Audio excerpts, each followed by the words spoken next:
السلام علیکم ناظرین آپ دیکھ رہے ہیں جنگ پوائنٹ۔ ناظرین، ملا عمر کے حلیے اور شخصیات پر بات کی جائے تو ملا محمد عمر مقامی کسانوں کی زبان بولتے تھے۔ وہ 5 فٹ 11 انچ لمبے تھے۔ ناظرین، اطلاعات کے مطابق ان کی 2 بیویاں اور 8 یا 9 بچے ہیں۔ ان کے گھر پر 1999 میں بم سے ایک حملہ کیا گیا جس میں ان کا گھر تباہ ہو گیا اور ان کے 2 بھائی اور ان کی پہلی بیوی سے 3 بچے ہلاک ہو گئے۔ افغانستان میں سوویت جنگ کے دوران روسیوں کے خلاف لڑتے ہوئے کئی بار ملا عمر زخمی بھی ہوئے تھے، جس میں انہوں نے اپنی دائیں آنکھ بھی کھو دی تھی۔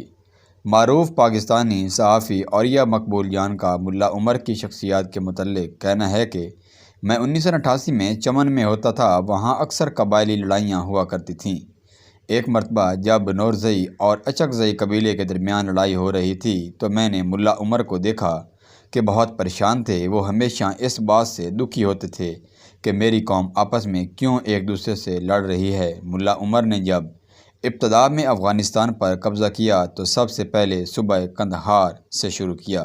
ناظرین، اگرچہ مغربی میڈیا اسامہ بن لادن اور ملا عمر کی سیاست میں زیادہ تفریق نہیں کرتے تھے، لیکن یہ بات اہم ہے کہ اسامہ بن لادن ذاتی طور پر مغربی ممالک کے خلاف لڑنا چاہتے تھے، جبکہ ملا محمد عمر نے عالمی سیاست میں کوئی دلچسپی نہیں دکھائی۔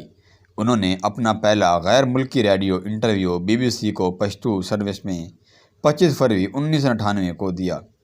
ملا محمد عمر صرف ایک دفعہ افغانستان سے باہر گئے تھے اور یہ واقعہ تب پیش آیا جب روسی افواج کے خلاف لڑتے ہوئے وقت ان کے ایک آنکھ میں چوٹ لگی تھی اور انہیں پاکستان آنا پڑا، جہاں عالمی امدادی ادارے ریڈ کراس کے ڈاکٹروں نے ان کی آنکھ کا آپریشن کیا۔ وہ آخر تک صرف ایک آنکھ سے ہی دیکھ سکتے تھے۔ افغانستان پر امریکہ قبضے اور طالبان کے خاتمے کے بعد ملا عمر آخر تک روپوش رہے۔ ان کے آڈیو بیانات سامنے آتے رہتے ہیں، لیکن ان کی متعلق آخر تک کوئی بیان جان سکا۔ ناظرین، اگر امریکہ کا مطالبہ اور افغانستان کی جنگ پر بات کریں تو 1979 میں جب سوویت اتحاد یا عام طور پر جسے روس کہا جاتا ہے، روس نے افغانستان پر اپنا قبضہ چاہا، جس کے لیے روس ایک خود مختار ملک افغانستان میں کود پڑا۔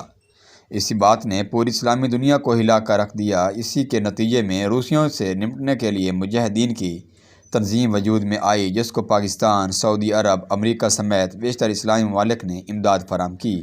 ایک طویل عرصے کے بعد مجاہدین کامیاب ہو گئے اور سوویت اتحاد کو ایک زبردست شکست دی، جس کے نتیجے میں نہ صرف سوویت اتحاد کو افغانستان سے بھاگنا پڑا، بلکہ سوویت اتحاد جو ایک عظیم ملک تھا اور جو ایشیا اور یورپ کے ایک بڑے حصے پر پھیلا ہوا تھا، شکست کے بعد سوویت اتحاد بھی نہ بچ سکا اور ٹکڑے ٹکڑے ہو گیا، جس میں نئے ممالک وجود میں آئے، جن میں روس، Uzbekistan, Turkmenistan, Tajikistan, Armenia, Ukraine اور جارجیا وغیرہ شامل ہیں۔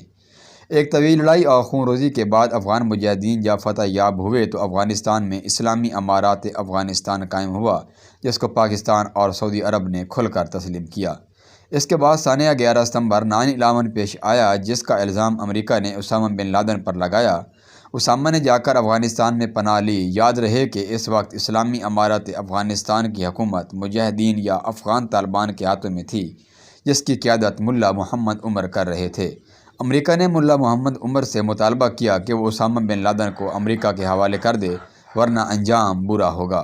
اس کے جواب میں ملا عمر نے کہا کہ اسلام ہمیں یہ درس دیتا ہے کہ اگر تمہارے گھر میں کوئی پناہ لے تو اس کی حفاظت کرو۔ ملا عمر نے اسلامی اور پشتون روایات کی پاسداری کرتے ہوئے اسامہ بن لادن کو حوالہ کرنے سے واضح طور پر انکار کر دیا۔ کچھ لوگوں کا یہ بھی کہنا ہے کہ ملا عمر نے ہزاروں علماء کو دعوت پر بلایا کہ کیا اسلام ہمیں اس بات کا اجازت دیتا ہے کہ ہم اسامہ جیسے افراد کو کسی اور کے حوالے کریں، تو علماء نے ان کو کہا کہ اسلام کے مطابق اگر کوئی آپ کے گھر پناہ لے تو ہرگز اس کو دشمن کے حوالے مت کرنا۔ اس کے بعد جب ملا محمد عمر پھر واضح طور پر اسامہ بن لادن کو امریکہ کے حوالے کرنے سے انکار کیا تو امریکہ نے افغانستان میں فوج اتاری اور ایک اور دوسری جنگ شروع کی۔ اس کے بعد جب ملا محمد عمر نے پھر واضح طور پر اسامہ بن لادن کو امریکہ کے حوالے کرنے سے انکار کیا تو امریکہ نے افغانستان میں فوج اتاری اور ایک اور جنگ شروع ہو گئی۔ امریکہ کے پاس وسائل تھے، جبکہ دوسری طرف اسلامی امارات افغانستان کے پاس اتنے وسائل نہیں تھے، کیونکہ امریکہ کی نسبت افغانستان ایک چھوٹا اور کمزور ملک تھا اور اس سے پہلے وہ سوویت اتحاد سے ایک عظیم جنگ کر چکا تھا، جس سے افغانستان کمزور ہوا تھا۔ پاکستان بھی امریکہ کے خلاف اسلامی امارت افغانستان کی مدد کرتا رہا، لیکن آخرکار اسلامی امارت ختم ہو گئی اور ملا عمر اور ان کے ساتھیوں کے ہاتھ سے افغانستان کی حکومت چلی گئی۔ ناظرین، جنگ سے قبل ملا عمر نے ایک خطاب میں کہا کہ عجیب بات ہے کہ میں نہ حواس باختہ ہوتا ہوں اور نہ ہی بے دینوں کے ساتھ اسلام کے خلاف رابطہ اختیار کرتا ہوں۔ باوجود یہ کہ میرے اقتدار بھی خطرے میں ہے، میری سربراہی اور کرسی بھی خطرے میں ہے، میری زندگی بھی خطرے میں ہے، پھر بھی جان قربان کرنے کے لیے تیار ہوں۔ اگر میں کافروں کے مطالبے پر ایسی راہ اختیار کر لوں جو اسلام کے خلاف ہو، ان کے ساتھ موافقت کروں اور ان کے ساتھ معاملات ٹھیک رکھوں تو میری ہر چیز مستحکم ہوگی، میری بادشاہی اور سلطنت بھی برقرار رہے گی، اور اسی طرح طاقت کے پیشہ اور جاہ و جلال بھی خوب ہوگا۔ اسی طرح طاقت، پیسہ اور جاہ و جلال بھی خوب ہوگا جس طرح دیگر ممالک کے سربراہوں کا ہے، لیکن اسلام کی خاطر ہر قربانی کے لیے حاضر ہوں، سب کچھ کرنے کے لیے حاضر ہوں، جان قربان کرتا ہوں، سب کچھ سے بے پرواہ ہو چکا ہوں، سلطنت، اقتدار، طاقت اور ہر چیز کی قربانی کا عزم کر چکا ہوں، اسلامی غیرت کرتا ہوں، اسلام پر فخر کرتا ہوں، اس پاک وطن پر عزت غیرت کرتا ہوں۔ ناظرین، ملا محمد عمر 29 جولائی 2015 کو افغان مخابرات نے یہ خبر دی تھی کہ ملا محمد عمر کا کراچی میں انتقال ہو گیا ہے۔ کچھ طالبان نے اس بات کی تردید کر دی تھی کیونکہ مری میں افغان طالبان اور افغان حکومت کے درمیان مذاکرات ہو رہے تھے، لیکن جب اس خبر نے زور پکڑ لیا تو افغان طالبان نے 30 جولائی 2015 کو اس بات کی تائید کر دی کہ ملا عمر کا صوبہ ہلمند میں انتقال ہوا تھا۔ طالبان کے مطابق ان کی وفات دل کے دورے کے باعث ہوئی۔ وفات کے وقت ان کے ساتھ ان کے اہم کمانڈر عبدالجبار تھے۔ کمانڈر عبدالجبار نے ہی طالبان کے 5 اہم کمانڈرز کو ملا عمر کی موت کی اطلاع دی۔ طالبان نے یہ بھی بتایا کہ نائب امیر ملا اختر منصور افغان طالبان کے نئے امیر ہوں گے۔